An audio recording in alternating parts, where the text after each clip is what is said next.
183 గజాల 3BHK villa కేవలం 25 లక్షలు మాత్రమే. ప్రజలకు మేలు చేయాలనే ఆకాంక్షతో ఎల్లప్పుడూ పరితపించే వ్యక్తి పవర్ స్టార్ పవన్ కళ్యాణ్ గారు. గౌరవనీయులు, ఎప్పుడు కూడా మీ అందరికీ అభిమాన నాయకుడే కాకుండా ఒక్క రాజకీయాల్లోనే కాకుండా సినిమా రంగంలో కూడా మీ అందరికీ సేవలు అందిస్తున్నటువంటి బాలకృష్ణ గారు. ఎప్పుడూ మీరందరూ కూడా అభిమానంగా బాలయ్య బాలయ్య అని పిలుస్తూ ఉంటారు.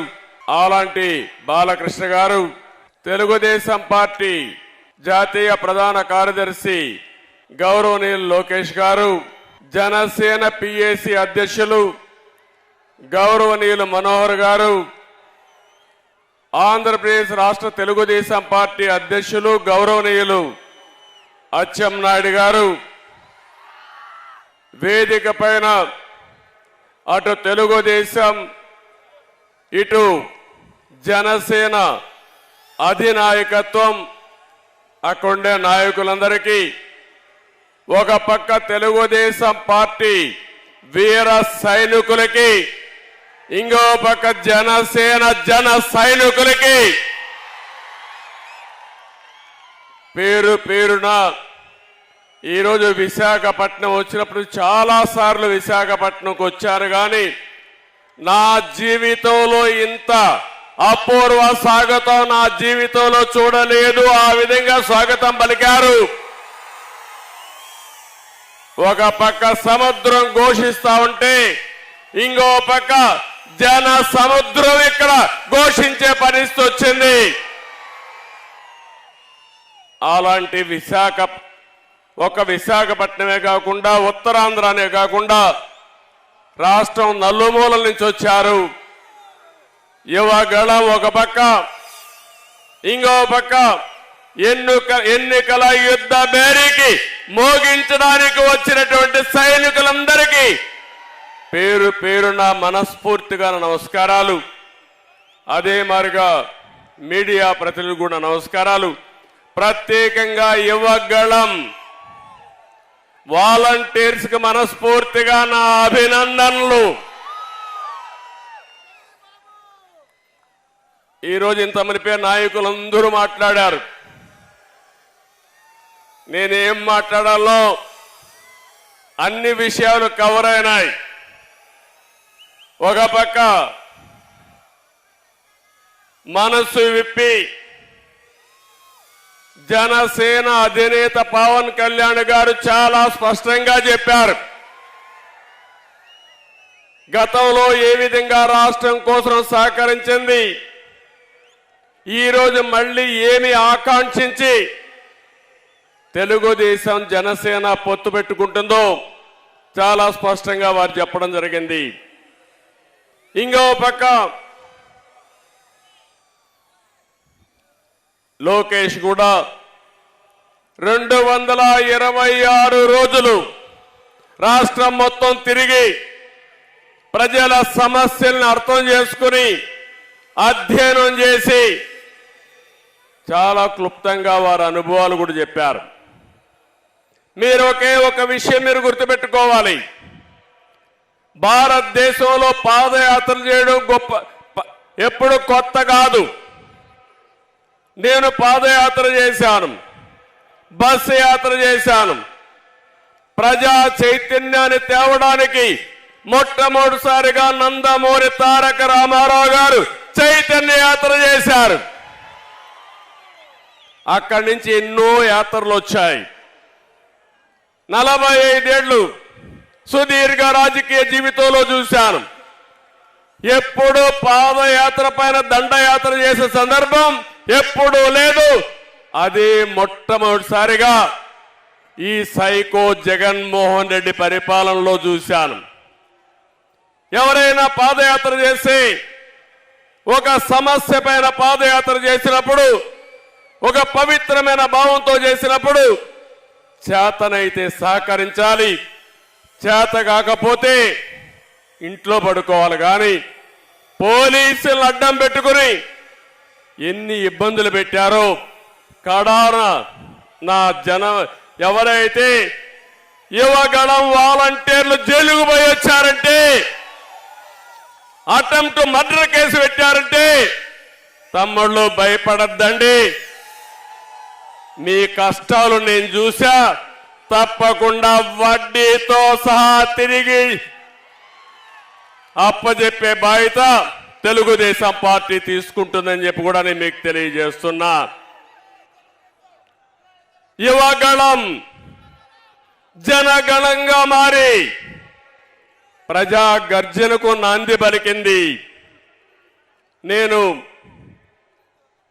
ఈరోజు మనస్ఫూర్తిగా ప్రజలందరినీ అభినందిస్తున్నాను. మీలో ఉండే ఆవేదన, బాధ, ఆక్రోశం, ఆగ్రహం ఇవన్నీ కూడా యువగళంలో చూపించారు. రోజు రోజుకి ఉద్యమంగా ముందుకెళ్ళింది. ఈ కార్యక్రమంలో సహకరించినటువంటి తెలుగుదేశం పార్టీ, జనసేన కార్యకర్తల్ని మనస్ఫూర్తిగా అభినందిస్తున్నా. అదే సమయంలో ఈ కార్యక్రమాన్ని పూర్తిగా జయప్రదం చేసినటువంటి ప్రజలందరినీ మనస్ఫూర్తిగా ధన్యవాదాలు తెలియజేసుకుంటున్నాను. ఈరోజు యువత, బంగారు భవిష్యత్తు ఉండవలసిన యువత ఈరోజు ఆంధ్రప్రదేశ్లో మనం చూస్తున్నాం. ఈ ముఖ్యమంత్రి చెప్పిన పని ఒక్క పని చేశారా తమ్ముళ్ళు అని మిమ్మల్ని అడుగుతున్నా. జాబ్ క్యాలెండర్ ప్రతి సంవత్సరం పెడతా అన్నాడా లేదా? జనవరిలో పెడతా అన్నాడా లేదా? 5 జనవరిలు అయిపోయినాయా లేదా? పెట్టాడా అని మిమ్మల్ని అడుగుతున్నా. ఒక్క ఉద్యోగం ఇవ్వలేదు. ఉండే పరిశ్రమలు పోయినాయి. మొత్తం యువత జీవితాల్ని నాశనం చేసే పరిస్థితికి వచ్చాడు.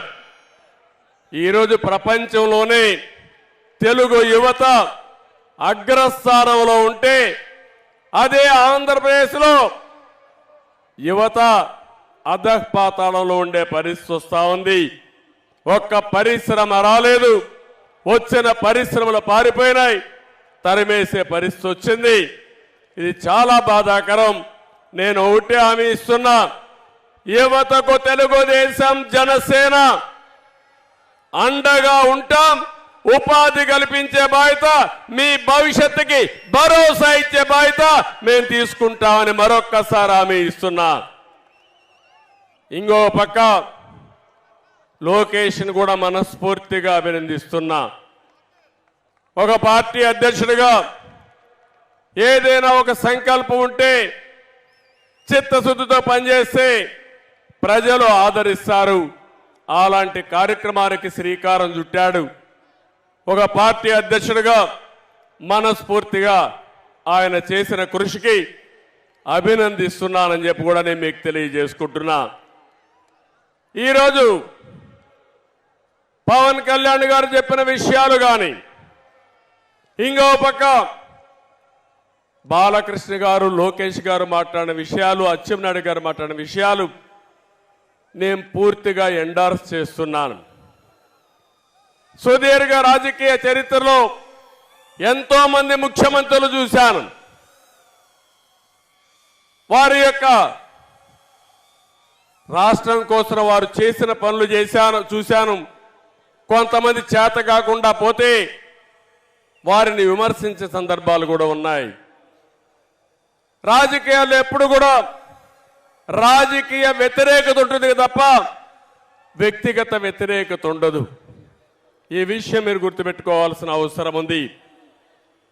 ఈరోజు ఈ రాష్ట్రంలో చూస్తా ఉంటే విశాఖపట్నంలో ఉన్నాం మనం. విజయనగరం, భోగాపురం నియోజకవర్గంలో మీటింగ్ పెట్టుకున్నాం. ఇక్కడే విమానాశ్రయానికి నేను ఆ రోజు నాంది పలికాను. ల్యాండ్ అక్విజిషన్ కూడా చేశాను. అదే తెలుగుదేశం పార్టీ అధికారంలో ఉండుంటే 2020కే విమానాశ్రయం వచ్చేది. ఇప్పటికి కూడా రాలా. అంటే ఎలాంటి ప్రవర్తన చేశాడో మీరు గుర్తుపెట్టుకోవాల్సిన అవసరం ఉంది. ఉత్తరాంధ్ర మొత్తం ఈ 5 సంవత్సరాల్లో వైసీపీ కబ్జాలో నలిగిపోయే పరిస్థితి ఉంది. నేను అన్ని విషయాలు ఇక్కడ మాట్లాడలేం కానీ ఈరోజు రాష్ట్రంలో ఉండే ప్రతి ఒక్కరికి విజ్ఞప్తి చేస్తున్నా, 5 కోట్ల ప్రజలకు విజ్ఞప్తి చేస్తున్నాను. మీరు ఆలోచించవలసిన అవసరం ఉంది. ఇది జనసేన తెలుగుదేశం పార్టీల కోసం కాదు, లేకపోతే నా కోసం పవన్ కళ్యాణ్ కోసం కాదు. 5 కోట్ల ప్రజల భవిష్యత్తు కోసం, భావి తరాల భవిష్యత్తు కోసం ప్రతి ఒక్కరూ ఆలోచించాల్సిందిగా నేను కోరుతున్నా. ఈ విశాఖపట్నంలో మీరు చూస్తే ఎయిర్పోర్ట్ పూర్తిగా నిర్వీర్యమైపోయి మళ్ళీ నేను వేసిన ఫౌండేషన్ రెండోసారి ఫౌండేషన్ వేసి ఏదో గొప్పగా చేసేవారి విధంగా పోయే పరిస్థితికి వచ్చారు. మెట్రో పోయింది, ఇంకో పక్కన విశాఖపట్నంలో వచ్చిన కంపెనీలన్నీ పోయే పరిస్థితికి వచ్చాయి. ఎప్పుడో సమైక్య ఆంధ్రప్రదేశ్లో హెచ్ఎస్బిసి ఐటీ కంపెనీ తీసుకొస్తే అది కూడా పారిపోయే పరిస్థితికి వచ్చింది. ఉత్తరాంధ్ర ఇరిగేషన్ ప్రాజెక్టులన్నీ ఆగిపోయినాయి. నేను అడుగుతున్న ఈ ముఖ్యమంత్రిని, ఈ కొండ ప్రజానీకాన్ని, ఈరోజు మీరందరూ ఒకసారి చూస్తే ఈ ప్రభుత్వం వచ్చిన తర్వాత ఉత్తరాంధ్రలో అభివృద్ధి ఆగిపోయింది. ఎక్కడికక్కడ కబ్జాలు పెరిగిపోయినాయి, సెటిల్మెంట్లు పెరిగిపోయినాయి. మెడ మీద కత్తి పెట్టి ఆస్తులు బలవంతంగా రాసుకున్నారంటే ఎంత బాధాకరం ఆలోచించండి. నా జీవితంలో చాలా సంవత్సరాలు రాజకీయాలు చూశాను కానీ ఎప్పుడు కూడా సమైక్య ఆంధ్రప్రదేశ్లో కూడా ఇంత అరాచకాలు జరగలేదు. అలాంటి అరాచకాలు ఈ విశాఖపట్నంలో జరిగాయి. ఒకప్పుడు విశాఖపట్నం ఆర్థిక రాజధాని, ఈరోజు ఈ విశాఖపట్నం గంజాయి రాజధానిగా మారిపోయిందంటే ఏమనాలో మనమే ఆలోచించుకోవాల్సిన అవసరం ఉంది. ఒక బాధాకరమైన సంఘటన, విశాఖ అంటే ఎప్పుడూ నాకు అత్యంత ప్రీతి ప్రాంతమైన నగరం, ప్రాంతం. దానికి కారణం ఉదుహుదు వస్తే ఉద్దు క్రాసగాకు మనిపోయింది. నేను ఇక్కడికి వచ్చి 10 రోజులు ఇక్కడుండి ప్రజల సహకారంతో విశాఖకు ముందు ఉద్దు ముందు ఉదు తర్వాత ఏ విధంగా ఉందో నిర్మాణం చేసిన పార్టీ తెలుగుదేశం పార్టీ. సహకరించిన ప్రజానీకం ఈ విశాఖపట్నం వాసులని చెప్పి కూడా నేను మీకు తెలియజేస్తున్నా. ఈరోజు ఇంకొక విషయం మీరు ఒకసారి గుర్తుపెట్టుకోవాలి.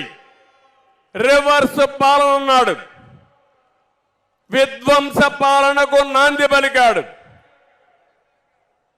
ఇంత మునిపే మిత్రులు చెప్పారు, కక్ష సాధింపులు, విధ్వంసాన్ని చేయడం, మంచి చేయడం చేత కాకపోతే గమ్మునుంటే నష్టం రాదు. కానీ కావాలని విధ్వంసం చేసుకుంటూ వస్తే ఏం జరుగుతుందో బెస్ట్ ఎగ్జాంపుల్ ఆంధ్రప్రదేశ్. ఒక విషయం మీరందరూ గుర్తుపెట్టుకోవాలి, ఒక మంచి చేస్తే ఆ మంచి ఫలితాలు అందరికీ వస్తాయి. అదే పబ్లిక్ పాలసీ, అదే సుపరిపాలన. ఒక చెడు చేస్తే ఆ చెడు వల్ల అందరికీ నష్టం వస్తుంది. అదే ఈరోజు ఈ జగన్మోహన్ రెడ్డి చేసే పని.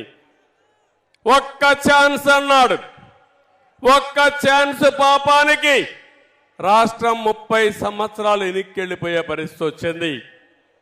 అందుకే నేను పవన్ కళ్యాణ్ గారిని మనస్ఫూర్తిగా అభినందిస్తున్నాను. ఒక మాట ఆయన చెప్పాడు, నవ్ ఆర్ నెవర్. ఇప్పుడు కానీ మనందరం కలవకపోతే, వైసీపీ వ్యతిరేక ఓటు చీలకుండా కాపాడుకోకపోతే ఈ రాష్ట్రాన్ని కాపాడలేమని బేషరతుగా ముందుకొచ్చిన వ్యక్తి పవన్ కళ్యాణ్ గారు. దానికి మనస్ఫూర్తిగా అభినందిస్తున్నానని చెప్పి నేను మీకు తెలియజేస్తున్నా. ఇంకొక మాట కూడా చెప్పాడు, వైసీపీ విముక్త ఆంధ్రప్రదేశ్గా ఆంధ్రప్రదేశ్ ఉండాలని కోరాడు. రాజకీయాల్లో పార్టీలు పెట్టే స్వేచ్ఛ ఎవరికైనా ఉంది, తప్పు లేదు. ప్రజలు ఎంపిక చేసుకుంటారు. కానీ రాష్ట్రాన్ని సర్వనాశనం చేసే హక్కు మాత్రం ఎవ్వరికీ లేదు. మేమంతా 5 సంవత్సరాలు మీరు ఓట్లేశారు. ఈ రాష్ట్రానికి ఒక ట్రస్టీగా ఉండమన్నారు. చేతనైతే మంచి చేయమన్నారు. చేత కాకపోతే పరిపాలనని దింపేసరికి మీరు సిద్ధంగా ఉన్నారు. కానీ ఈ 5 సంవత్సరాల్లో మీరు ఒక్కసారి చూస్తే 1-2 కాదు. ఆ రోజు హైదరాబాద్ నగరాన్ని నేను అభివృద్ధి చేశాను. తర్వాత వచ్చిన పాలకులు ఇలాంటి కక్ష కట్టి హైదరాబాద్ని విధ్వంసం చేసుంటే ఈరోజు హైదరాబాద్లో ఈ సంపద ఉండేదా అని మిమ్మల్ని అడుగుతున్నా. ఈరోజు అమరావతి, ఇక్కడ విశాఖపట్నంలో అడుగుతున్నాం మిమ్మల్ని అందరినీ. ఈరోజు మన రాజధాని ఏదని మిమ్మల్ని అడుగుతున్నా. ఆ రోజు మీరందరూ ఒకే మాట చెప్పారు. అమరావతి నేను ప్రపోజ్ చేసినప్పుడు అమరావతి ఆంధ్రప్రదేశ్ రాజధానిగా ఉంటుంది, విశాఖపట్నం ఆర్థిక రాజధానిగా ఐటీ హబ్గా ఉంటుందని మీరే సహకరించారు. అవునా కాదా అని మిమ్మల్ని అడుగుతున్నా. ఇప్పుడు చెప్పండి, 3 ముక్కలు ఆటాడాడు ఈ ముఖ్యమంత్రి. అమరావతిని సర్వనాశనం చేశాడు ముఖ్యమంత్రి. ఈరోజు ఇక్కడికి వచ్చి నేను వారం 10 రోజులు విశాఖపట్నంలో బస్సులో ఉండి ఉదువు తుఫాను వల్ల నష్టపోతే మళ్ళీ పూర్తిగా కోలుకున్న తర్వాత ఇక్కడి నుంచి వెళ్ళారు.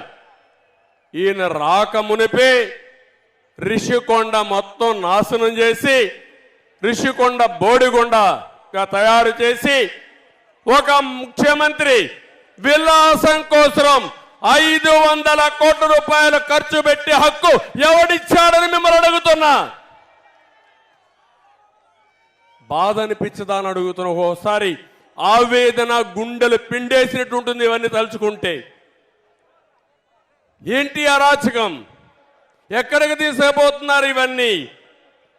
అమరావతి పూర్తిగా నిర్వీర్యమైపోయింది, విధ్వంసం అయిపోయింది. ఇంకో పక్క పోలవరం రాష్ట్రానికే వరం. ఏం తమ్ముళ్ళు, ఆ రోజు తెలుగుదేశం పార్టీ ఉండుంటే 2020కి పోలవరం పూర్తి చేసి జాతికి అంకితం చేసి ఈరోజు కరువు అనే మాట లేకుండా చేసేవాళ్ళం. అది పోయింది.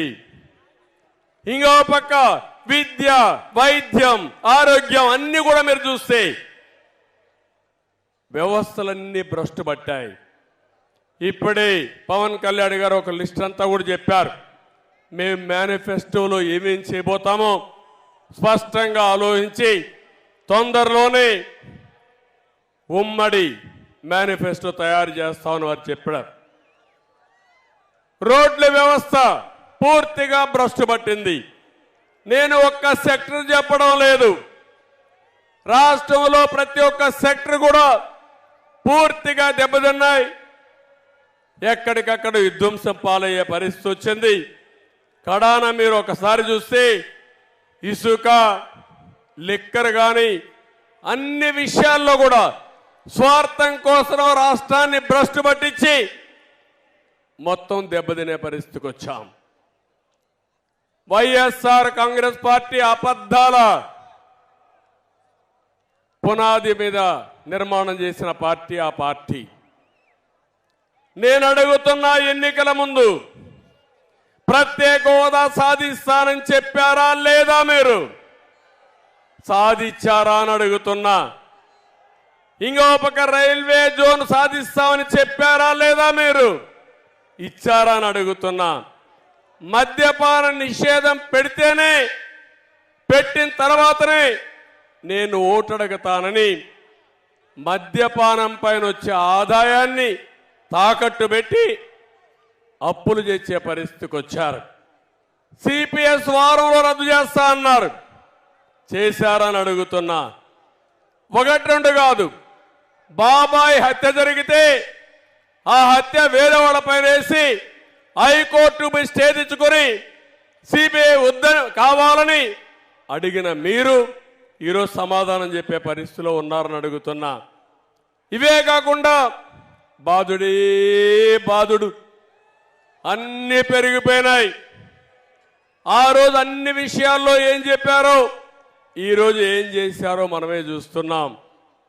నేను ఒకే ఒక విషయం చెప్తున్నా, ఈ రాష్ట్రంలో ప్రతి ఒక్కరూ ఇబ్బందుల పాలైపోయారు, ప్రతి ఒక్కరూ నష్టపోయారు. బాధ ఆవేదనతో ఎవరైనా బయట వస్తే వాళ్ళపైన తప్పుడు కేసులు, ఎవరైనా ప్రశ్నిస్తే వాళ్ళపైన వేధింపులు. ఇక్కడ వేదిక మీద ఉన్నారు, చాలా మంది ఉన్నారు, కేసులు లేని వాళ్ళు ఎవ్వరూ లేరు. మొన్నటి వరకు పవన్ కళ్యాణ్ పైన కేసులు లేవు, కానీ రాజకీయాల్లోకి వచ్చాడు కాబట్టి ఆయన పైన కూడా కేసులు పెట్టే పరిస్థితికి వచ్చేశారు. కనీసం నా జీవితంలో నా పైన ఎప్పుడు కేసులు లేవు, కానీ ఈరోజు కేసుల గురించి నేను మాట్లాడను. అవన్నీ కోర్టులో ఉన్నాయి కాబట్టి నేను మాట్లాడకూడదు, కాబట్టి నేను కేసులు కూడా మాట్లాడడం లేదు. ఇలాంటి పరిస్థితి చూస్తా ఉంటే ఈ రాష్ట్రంలో ప్రజాస్వామ్యంలో మనం ఉన్నామా అని నాకు అనుమానం వస్తుంది. ఎవరు ఇంట్లో స్వేచ్ఛగా బ్రతికే పరిస్థితి లేదు, స్వేచ్ఛగా తిరిగే పరిస్థితి లేదు. అన్యాయం జరిగితే ఇది అన్యాయం అని ప్రశ్నించే పరిస్థితి లేదు. మీ ఆస్తులు కబ్జా చేస్తే గొంతు మీద కత్తి పెట్టి రాయించుకుంటే ఇది తప్పని అడిగితే రక్షించే నాదుడే లేడు. ఇప్పుడు కూడా నేను చూస్తున్న పోలీసులు వాళ్ళు కావాలని చేయడం లేదు, వాళ్ళ మెడ మీద కత్తి పెట్టి చేయకపోతే మిమ్మల్ని ట్రాన్స్ఫర్ చేస్తాం, విఆర్ఎస్ లో పెడతాం, ఏసీబీలో పంపిస్తామంటే భయపడిపోయి తప్పుడు కేసులు పెట్టి ఈరోజు అందరినీ వేధించే పరిస్థితికి వచ్చారు. ఈ మధ్య కాలంలో కొంతమంది నన్ను కలిశారు, కలిసి బాధపడుతున్నారు, ఏడుస్తున్నారు. మా దగ్గర తప్పుడు పనులు చేయించారు, ఈ తప్పుడు పనుల వల్ల మాకు చాలా బాధ ఉందని మానసికంగా కుంగిపోయే పరిస్థితికి వచ్చారు.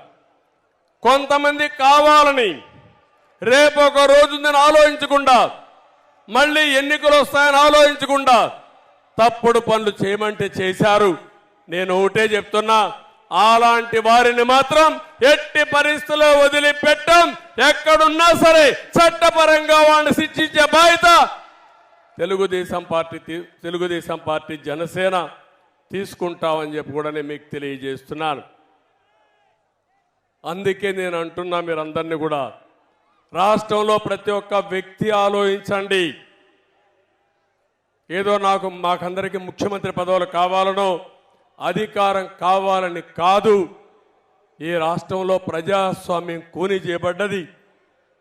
ఏ వ్యక్తి కూడా స్వేచ్ఛగా మాట్లాడలేకుండా, నచ్చిన పార్టీకి సహకరించే పరిస్థితి కూడా లేకుండా. ఒక్క విషయం మీరు గుర్తుపెట్టుకోండి, ఒంగోలులో మహానాడు పెట్టాం, బస్సులు రానియకుండా, మీటింగ్కి స్థలం ఇవ్వనీయకుండా నానా ఇబ్బందులు పెట్టారు. ఆ రోజు కూడా ఎక్కడికక్కడ ప్రజలైతే పెద్ద ఎత్తున వాహనాలు వేసుకుని సొంత వాహనాలతో ట్రాక్టర్లతో 2 రోజులకు 3 రోజులకు మునిపి ఆ వెన్యూకి చేరారు. ఈరోజు ఇక్కడ పెట్టాం, మీటింగ్ పెట్టాం. కేంద్రం ట్రైన్స్ కావాలంటే ఇచ్చారు, రాష్ట్రం మాత్రం ఆర్టీసీ బస్సు ఒకటి ఇవ్వాల. ఏం తమ్ముళ్ళు, 5 కోట్ల ప్రజలు ఆలోచించుకోవాలి. నీ మీటింగ్ పెడితే ప్రైవేటు బస్సులు, ఆర్టీసీ బస్సులు ఇష్టానుసారంగా వాడతారు. అదే ప్రతిపక్షం మీటింగ్ పెడితే మేము డబ్బులు కడతామంటే బస్సులు ఇవ్వనీయకుండా చేశారంటే ఇది ప్రజాస్వామ్యమాని మిమ్మల్ని అడుగుతున్నా. కడాన ఆటోలు వస్తా ఉంటే ఆటోలు కూడా రాకూడదని అడ్డం పడ్డారు. ప్రైవేటు బస్సులు ఇస్తా ఉంటే దానికి కూడా అడ్డం పడ్డారు. కానీ సంకల్పం ఉంది. మీరు ఎన్ని ఇబ్బందులు పెట్టినా తప్పించుకొని ఈ మీటింగ్కి వచ్చి బ్రహ్మాండంగా జయప్రదం చేశారంటే మిమ్మల్ని అందరినీ మనస్ఫూర్తిగా అభినందిస్తున్నాను. ఇంకో పక్క భవిష్యత్ గ్యారంటీ మీద ఇప్పటికే కార్యక్రమం మనం స్టార్ట్ చేశాం. ఈ భవిష్యత్ గ్యారంటీ ఒక పక్క తీసుకుపోతూనే ఉమ్మడి ఎలక్షన్ మేనిఫెస్టో కూడా తొందరలోనే తయారు చేసి ఇంకొక 1-2 మీటింగులు పెట్టాలనుకుంటున్నాం. నేను పవన్ కళ్యాణ్ గారు అందరు నాయకులు కలిసి ఒకటి అమరావతిలో ఒకటి తిరుపతిలో పెట్టి ఆ 2 మీటింగులు ఒక మీటింగులో ఉమ్మడి ఎలక్షన్ మేనిఫెస్టో కూడా అనౌన్స్ చేస్తామని చెప్పి కూడా నేను మీకు తెలియజేస్తున్నా. ఇప్పటికే మహాశక్తి కార్యక్రమానికి శ్రీకారం చుట్టాం. ప్రతి ఒక్క ఆడబిడ్డకి 1500 రూపాయలు నెలకు ఇవ్వడానికి 18 సంవత్సరాల వయసు వచ్చిన వాళ్ళందరికీ ఇస్తున్నాం. ఇంకో పక్క చదువుకునే పిల్లలందరికీ తల్లికి వందనం కింద 15,000 రూపాయలు ఇస్తాం. ఒకప్పుడు దీపం పెట్టాం, మళ్ళీ 3 సిలిండర్లు ఇవ్వాలని చెప్పి నిర్ణయించాం. ఉచితంగా 3 సిలిండర్లు ఇస్తాం. ఆర్టీసీ బస్సుల్లో ఆడబిడ్డలకు ఉచిత ప్రయాణ సౌకర్యం కల్పించడానికి ఇప్పటికే నిర్ణయం చేశాం. ఇది కాకుండా ఇంకో పక్కన మీరు చూస్తే ఏదైతే యువగళం ఒక చరిత్ర 20 లక్షల మందికి ఉద్యోగాలు ఇప్పించే బాధ్యత 5 సంవత్సరాల్లో ఈ అలయన్స్ పార్టీలు తీసుకుంటాం. ఇది కాకుండా నెలకు 3,000 రూపాయలు నిరుద్యోగులకి నిరుద్యోగ భృతి ఇచ్చి మిమ్మల్ని ఆదుకుంటాం. బాగా చదివించే బాధ్యత నాలెడ్జ్ ఎకానమీలో ప్రపంచ పట్టణంలో తెలుగు జాతిని తెలుగు యువతను పెట్టే బాధ్యత తీసుకుంటాం. వ్యవసాయం నేను ఎక్కువ మాట్లాడడం లేదు, ఇంత మునిపే మన వాళ్ళందరూ చెప్పారు. వ్యవసాయం సర్వనాశనమైంది. రైతాంగం చితికిపోయారు. ఆత్మహత్యల్లో నెంబర్ 1 ఉన్నాం, అప్పుల్లో నెంబర్ 1 ఉన్నాం. మళ్ళీ రైతు రాజ్యం వస్తుంది. రైతును ఆదుకునే బాధ్యత తెలుగుదేశం పార్టీ తీసుకుంటాం. ప్రతి ఒక్క రైతుకి 20,000 రూపాయలు సంవత్సరానికి ఆర్థిక సహాయం చేసే బాధ్యత అన్నదాత కార్యక్రమం కొంచెం చేస్తామని చెప్పి కూడా నేను మీకు తెలియజేస్తున్నా. ఇదే కాకుండా ఏదైతే బీసీ రక్షణ చట్టం తీసుకొచ్చి తెలుగుదేశం పార్టీకి అదే మరి రాజకీయాల్లో మనం ఒకసారి ఆలోచిస్తే 50% జనాభా వెనుకబడిన వర్గాలు ఉన్నారు, ఆర్థికంగా ఇబ్బందుల్లో ఉన్నారు, అన్ని రంగాల్లో వెనుకబడి ఉన్నారు. వాళ్ళని ఆదుకునే బాధ్యత కూడా తీసుకుంటామని చెప్పి నేను మీకు తెలియజేస్తున్నాను. వీళ్లే కాకుండా ప్రతి ఒక్క ఇంటికి డ్రింకింగ్ వాటర్ ఇవ్వడం, అది కాకుండా సమాజంలో ఎస్సీ ఎస్టీ బీసీ మైనారిటీ అగ్రవర్ణాల్లో ఉండే పేదవాళ్ళను కూడా ఆర్థికంగా ఆదుకుంటాం, వాళ్లకు న్యాయం చేసే బాధ్యత తీసుకుంటాం. దానికి కూడా ఒక కార్యక్రమం తయారు చేసి నిర్దిష్టమైన ప్రణాళిక మీ ముందుకు తీసుకొస్తామని చెప్పి కూడా నేను మీకు తెలియజేస్తున్నాను. ఇవన్నీ కూడా సూపర్ 6 ఇప్పుడే ఇచ్చాం. ఇంకో పక్క మీరు చూస్తే భవిష్యత్తులో ఏమేం చేయాలనే కార్యక్రమాలపైన అధ్యయనం చేస్తాం. ఆ అధ్యయనం చేసి ఏ విధంగా మిమ్మల్ని ఆదుకోవాలని ఆదుకుంటాం. ఈరోజు ఒక్క విషయం ఈ మహాసభ ద్వారా తెలియజేస్తున్నాను. జగన్ పని అయిపోయింది. ఇప్పుడే మిత్రులు చెప్పినట్టు రేపు జరిగే కురుక్షేత్ర యుద్ధంలో వైసీపీ ఓడిపోవడం ఖాయం. అది నిర్ణయం అయింది. ప్రజలు నిర్ణయించుకున్నారు. ఎప్పుడైతే వైసీపీ ఎప్పుడైతే తెలుగుదేశం జనసేన అలయన్స్ అన్నామో ఆ రోజే వాళ్ళ పని అయిపోయిందని మరొక్కసారి విజ్ఞప్తి చేస్తున్నా. అయితే ఒక్క విషయం మిమ్మల్ని అందరినీ కోరుతున్నా. ఈరోజు వైసీపీ నాయకులకు నిద్ర రావడం లేదు. నేను రాజకీయాలు ఎప్పుడూ చూడలేదు. ఎమ్మెల్యేలు కూడా ట్రాన్స్ఫర్లు చేస్తున్నారు ఎంఆర్ఓలు మారిగా. 5 ఏళ్ళు ఇక్కడ పనిచేశాడంట, ఈయన ఇంకో కాన్స్టిట్యున్సీ పంపిస్తారంట. ఇక్కడ మంత్రిగా చేశాడంట, ఇక్కడ ఆయన కథలన్నీ తెలిసిపోయినాయి, ఆయన లీలలో ప్రజలకు అర్థమైపోయినాయి కాబట్టి ఆయన ఇంకొక ఊరికి పంపిస్తారంట. 80-90 మంది ఎమ్మెల్యేలు పనికిరారంట, వాళ్ళని మార్చడమో లేకుంటే వాళ్ళు తీసేయడమో చేస్తారంట. వాళ్ళు కాదు పనికిరాని వాళ్ళు, పనికిరాని వ్యక్తి, రాజకీయాలకు ఏమాత్రం అర్హత లేని వ్యక్తి ఈ జగన్మోహన్ రెడ్డి అని చెప్పి కూడా నేను మీకు తెలియజేస్తున్నా. అందరూ సైకో సైకో సైకో అంటున్నారు. నాకు ఇప్పటికి కూడా అర్థం కావడంలో ఆయన క్యారెక్టర్ ఎలాంటి క్యారెక్టర్ నాకు అర్థం కాలేదు. 10-12 మంది ముఖ్యమంత్రులు చూశా, ఎన్నో ప్రభుత్వాలు చూశాను, కేంద్రంలో చూశాను, రాష్ట్రంలో చూశాను. ఇలాంటి విచిత్రమైన నాయకుడిని నా జీవితంలో ఎప్పుడూ చూడలేదని మరొక్కసారి మీకు తెలియజేస్తున్నా. అలాంటి వ్యక్తి రాజకీయాలకి అర్హత లేదు. అందుకే నేను పూర్తిగా 5 కోట్ల ప్రజలకు కూడా విజ్ఞప్తి చేస్తున్నా. ఆంధ్రప్రదేశ్ రాష్ట్రంలో ప్రజానీకం బాగుపడాలంటే, కంటి నిండా నిద్రపోవాలంటే, మన భవిష్యత్తు ఉండాలంటే, మన ఆస్తులకు ప్రాణాలకి మన ఆడపిల్లలకు రక్షణ ఉండాలంటే వైసీపీ విముక్త రాష్ట్రంగా ఏపీ తయారు కావాలి. వైసీపీ అనేది ఒక పార్టీనే కాదు, అలాంటి వ్యక్తి రాజకీయాలకు ఉండడానికి అర్హత లేదు. నేను మళ్ళీ చెప్తున్నా, ఒక్క ఓటు అలాంటి వ్యక్తికి వేసినా, అలాంటి పార్టీకి వేసినా అది రాష్ట్రానికి ఒక శాపంగా మారుతుంది.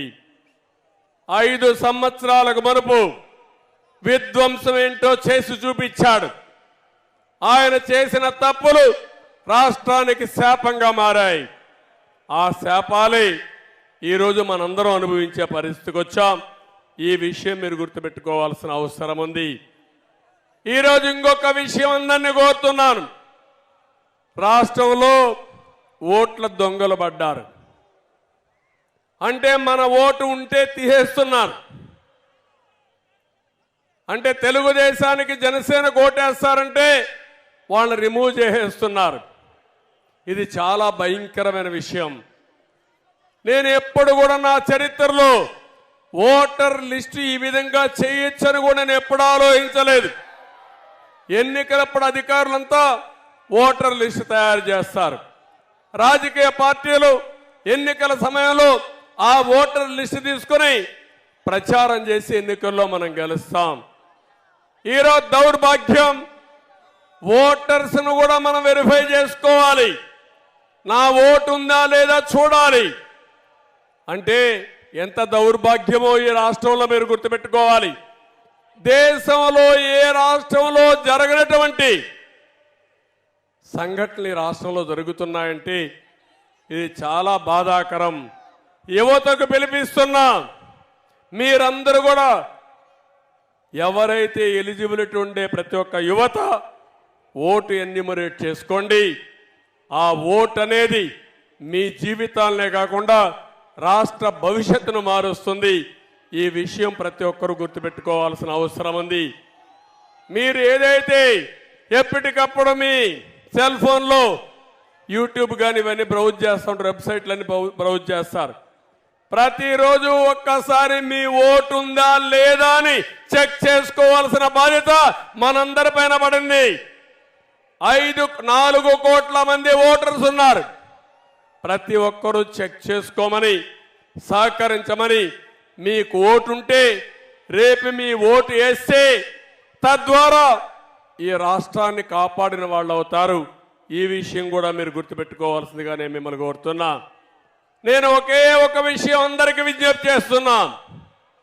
మీరు ఒక అడుగు వేయండి, మేము 100 అడుగులు వేస్తాం. మీరు ఒక త్యాగానికి సిద్ధంగా అండి, మేము 100 త్యాగాలు చేసి ఈ రాష్ట్రాన్ని పైకి తేవడానికి ముందుకు వస్తాం. కానీ అట్లా కాకుండా మీరు చేసుకోండి, మాకేం సంబంధం లేదంటే రాష్ట్రం నష్టపోతుంది. భావితరాలు నష్టపోతాయని చెప్పి నేను మీకు తెలియజేస్తున్నా. ఒక ఆడబిడ్డకు విజ్ఞప్తి చేస్తున్నా, మీ పిల్లల్ని పెంచుతున్నారు, పెంచి బాగా చదివిస్తున్నారు, చదివించిన నీ బిడ్డకు ఉద్యోగం రాకుండా కడాన నీ కూలిపైన జీవనోపాధి కోసం ఆధారపడుతున్నానంటే బాధ ఇదా తల్లి అని మిమ్మల్ని అడుగుతున్నా. ఇంకో పక్క నీకు ఒక అమ్మాయి ఉంది, బయట వెళితే తిరిగి సురక్షితంగా వస్తుందని నమ్మకం లేని పరిస్థితి రాష్ట్రంలో ఉంది. ఇంకో పక్క చాలని ఆదాయంతో పెరిగిపోయిన నిత్యావసర వస్తువులు కానీ, ఇంకొక పక్క ఎక్కడికక్కడ ట్యాక్సుల ద్వారా చితికిపోయే పరిస్థితికి వచ్చారు. కరెంటు ఛార్జీలు అన్నీ పెరిగిపోయి. అందుకే ప్రతి ఒక్కరు ఆలోచించండి, 5 ఏళ్లకు మీ జీవన ప్రమాణాలేంటి? ఈరోజు మీ ఆదాయం పెరిగిందా? మీ ఖర్చులు తగ్గాయా? పొదుపు ఏమన్నా ఉందా? లేకపోతే మీ కష్టాలు పెరిగాయని ఆలోచించి నిర్ణయం చేయాల్సిన పని మీ అందరిపైన ఉంది. ఒక యువతను కోరుతున్నా, నేను నిన్న మొన్న చూశాను, ఎక్కడ పోయినా యువత 18 సంవత్సరాల నుంచి 30 సంవత్సరాలు ఉండే యువత ఎక్కడ చూసినా ముందుకు వస్తున్నారు. నేను ఒకటే మిమ్మల్ని కోరేది, మీది బంగారు భవిష్యత్తు. మళ్ళీ ఉద్యోగం కావాలంటే, మీ భవిష్యత్తు బాగుండాలంటే మీరు ఒక అడుగు ముందుకెయ్యండి. మీరు ఇంకా యువగళం బ్రహ్మాండంగా చేశారు. యువగళమే కాదు, కాలేజీల్లో ఉండే యువత, గ్రామాల్లో ఉండే యువత రోజుకు 1 గంట సమాజం కోసం ఆలోచించండి. రేపు ఎన్నికలు 100 రోజులు మీరు ఆలోచించండి. ఆ 100 రోజులు అయిన తర్వాత మీ భవిష్యత్తు ఉజ్వల భవిష్యత్తు చేసే బాధ్యత తెలుగుదేశం జనసేన అలయన్స్ తీసుకుంటామని చెప్పి నేను మీకు తెలియజేస్తున్నా. రైతులు కోరుతున్నా, ఒక పక్క అక్వా రైతాంగం, పామాయిల్ రైతాంగం, హార్టికల్చర్ రైతాంగం, వరి పండించే రైతాంగం ఏమయ్యారో చూడండి. నీరు ఇవ్వలేరు, ఇన్పుట్ సబ్సిడీ ఇవ్వలేరు, కడాన మురికి కాలువలు తీయలేక నిన్నొచ్చిన తుఫానుకి మొత్తం పంటలన్నీ ముంపు గురైపోయి ఎప్పుడూ జరగని నష్టం ఈరోజు మీకు జరిగే పరిస్థితి వచ్చింది. మీరు కూడా ఆలోచించమని కోరుతున్నా. ఉద్యోగస్తులు ఉన్నారు. ఒకప్పుడు ఉద్యోగస్తులకు మేం భయపడేవాళ్ళం. ఉద్యోగ సంఘాలు చాలా పవర్ఫుల్గా చేసేటివి. ఈరోజు ఒక్క ఉద్యోగ సంఘం కూడా పనిచేయలేని పరిస్థితి. మాట్లాడితే ఏసీబీ కేసులు, లేకపోతే ఏదే తప్పుడు కేసు పెట్టి లోపల పడేస్తామంటే వాళ్ళు భయపడిపోయి సరెండర్ అయిపోయిన పరిస్థితి వచ్చింది. ఎవరు కూడా పని చేయలేని పరిస్థితికి వచ్చారు. నిన్న మొన్న అంగన్వాడీకి చెప్పిన హామీలు నెరవేర్చలేదని రోడ్డెక్కితే 9 రోజులుగా పట్టించుకోవడం లేదు. అందుకే ఉద్యోగస్తులకు హామీ ఇస్తున్నా, తెలుగుదేశం పార్టీ పిఆర్సీ ఇచ్చాం, మీ హక్కులు కాపాడాం, ఎవరికి అన్యాయం చేయకుండా చేశాం. ప్రజల మనోభావాల ప్రకారం పనిచేసిన పార్టీ తెలుగుదేశం పార్టీ. మళ్ళీ ఉద్యోగస్తులందరికీ న్యాయం చేసే బాధ్యత. ఇంకో పక్క బిజినెస్ పీపుల్ కూడా వ్యాపారాలు చేయలేకపోతున్నారు. సమాజంలో ప్రతి ఒక్కరిని కోరుతున్నా, మీరు ఆలోచించి ముందుకు రావాల్సిన అవసరం ఉంది. మీరు 1 అడుగు ముందుకేయండి, మేము 100 అడుగులు మిమ్మల్ని నడిపించే బాధ్యత మేము తీసుకుంటామని మరొక్కసారి సమాజంలో ఉండే ప్రతి ఒక్కరిని కోరుకుంటున్నాను. ఈరోజు జనసేన తెలుగుదేశం పార్టీ పొత్తు ఒక చారిత్రాత్మకం, ఒక హిస్టారికల్. ఇది ఈ రాష్ట్రానికి అవసరం. నాకు ఏమాత్రం అనుమానం లేదు, ఎప్పుడైతే ఎన్నికలు పొత్తు అనౌన్స్ చేశామో ఆ రోజే ఇది సూపర్ హిట్ అయింది. జగన్ సినిమా అయిపోయింది. అందుకే పానిక్ బటన్ నొక్కుతున్నాడు. అది మునిగిపోయే పడవ, అది మునిగిపోవడం ఖాయం. ఈ సందర్భంగా ప్రతి ఒక్క కార్యకర్తను కోరుతున్నా, రాష్ట్ర భవిష్యత్తును ఆకాంక్షించి హైకమాండ్ మేము ఏ నిర్ణయం తీసుకున్నా ఆ నిర్ణయాన్ని అటు జనసేన ఇటు తెలుగుదేశం కార్యకర్తలు పూర్తిగా ఆచరిస్తూ ముందుకు పోవాల్సిందిగా మరొక్కసారి మిమ్మల్ని కోరుతున్నా. జన సైనికులకి తెలుగుదేశం పార్టీ వీర సైనికులను కోరుతున్నా, కలిసి పనిచేయండి, 100 రోజులు పనిచేయండి. ఆ తర్వాత మిమ్మల్ని ఏ విధంగా కాపాడుకోవాలి, ఏ విధంగా ఆదరించాలి, ఏ విధంగా గుర్తించాలో గుర్తించే బాధ్యత తెలుగుదేశం పార్టీ తీసుకుంటామని మరొక్కసారి హామీ ఇస్తూ ఈరోజు మిమ్మల్ని అందరినీ ఒకటే కోరుతున్నా, మీ ఉత్సాహం చూసా, మీ అభిమానం చూసా నా జీవితంలో ఎప్పుడు కూడా మర్చిపోలేను. తప్పకుండా గుర్తుపెట్టుకుంటా. నా 40 సంవత్సరాల అనుభవంతో రాబోయే 5 సంవత్సరాల్లో ఎక్కడా లేని విధంగా అభివృద్ధి చేసి మేము మీ రుణం తీర్చుకుంటామని మరొక్కసారి మీ అందరికి హామీ ఇస్తూ మీ అందరికీ నమస్కారాలు. జై హింద్. అదే సమయంలో తెలుగుదేశం జనసేన పొత్తంటే జిందాబాద్ అని గట్టిగా చెప్పాలి. తెలుగుదేశం జనసేన పొత్తు, జనసేన తెలుగుదేశం పార్టీ పొత్తు. థ్యాంక్ యూ అని అన్నాం. యువగలం నవశకం సమావేశాన్ని అద్భుతమైనటువంటి విజయవంతం చేసినటువంటి ఉత్తరాంధ్ర తెలుగుదేశం పార్టీ కుటుంబ సభ్యులకు, జన సైనికులకు, జనసేనానికి తెలుగుదేశం